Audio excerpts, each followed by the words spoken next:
611 राक्षसे लंकनाथ को महादेव के दर्शन कराना। एक दिन भगवान सत्या देवी के मंदिर के प्रांगण में खड़े थे।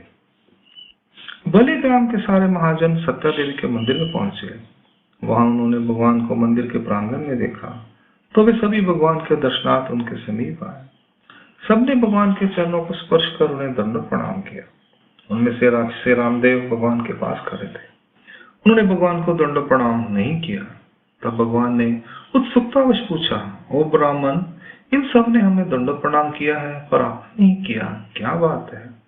इस पर उसने भगवान की उत्सुकता को शांत करते हुए कहा, भगवान, मैं तो अपने इष्ट देव महादेव के अतिरिक्त अन्य किसी को दंडवत प्रणाम नहीं करता, अथवा मुझे जो महादेव के दर्शन करवा दे उसे मैं नमस्कार करूंगा। इस पर भगवान ने कहा, तुम्हारा एक नमस्कार हमने ग्रहण करना है। इस पर भगवान ने कहा, तुम्हारा महादेव कैसा है? तब उसने महादेव के सारे लक्षण और उनकी वेशभूषा का वर्णन किया।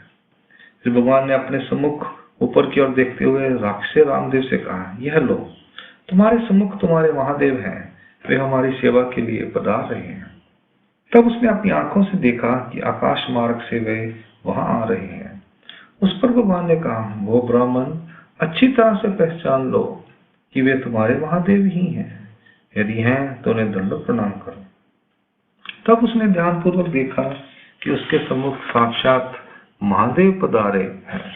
तब उसने उन्हें अत्यंत श्रद्धा के साथ सिर झुकाकर दंडवत प्रणाम किया। जब उसने अपने सिर को ऊपर किया तो फिर उससे वे दिखाई नहीं दिए।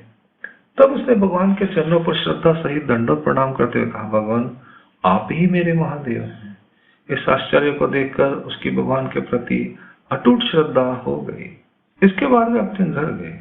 वहां उन्होंने भगवान की महिमा का वर्णन करते हुए अपनी पत्नी से कहा, तुम सत्या देवी के मंदिर में जाकर भगवान की पूजा अर्चना करने के लिए उनके दर्शनार्थ जाओ। अपनी पति की आज्ञा पाकर वह भगवान के पास आई। उन्हें दंडवत प्रणाम करके बड़ी श्रद्धा से उनके दर्शन किए। उसके बाद उसने भक्ति भाव से परिपूर्ण होकर उनकी पूजा अर्चना की और उनकी आरती उतारी। फिर भगवान ने उपाध्याय से कहकर उसे नारियल का प्रसाद दिया।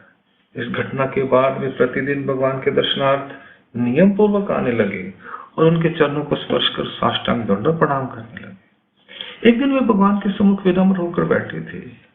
तब भगवान ने उनसे पूछा, तुम्हारा नाम क्या है? तब उसने उत्तर में कहा, भगवान, मेरा नाम राक्षसे रामदेव है।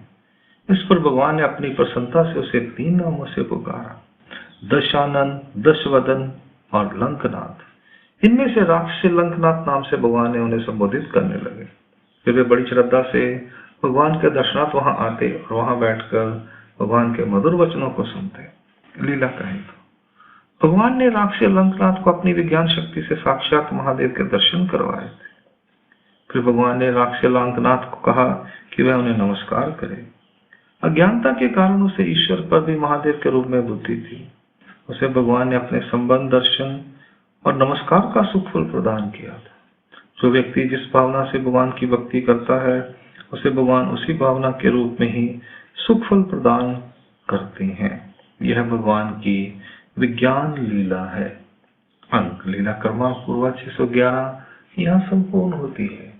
लीला क्रमांक पूर्वा 612 कामाख्या का पंच नामकरण। एक दिन भगवान ब्रह्मनाथ मंदिर की ओर परिभ्रमण के लिए गए।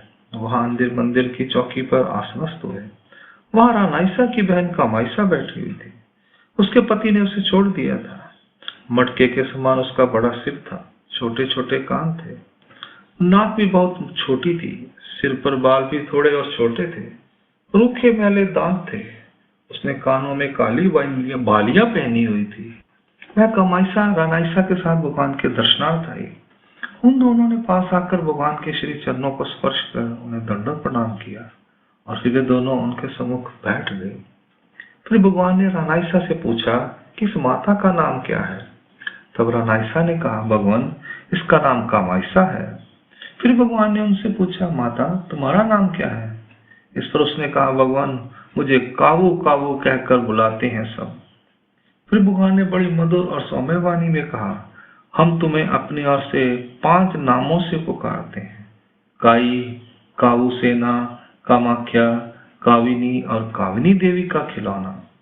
इस प्रकार भगवान ने उसे 5 नामों से संबोधित करके उसे मानसिक शांति प्रदान की। लीला का हेतु, पति द्वारा पतियकता और आकृति की विद्रुपता के कारण कामायशा बहुत दुखी थी। भगवान ने उसके दुखी हृदय को सांत्वना देने के लिए उसे 5 नामों से संबोधित किया। उससे उसके मन में को असीम शांति प्राप्त हुई।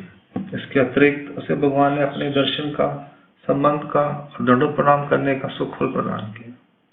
भगवान के दर्शनार्थ आए व्यक्ति को अनेक लाभ प्राप्त होते हैं।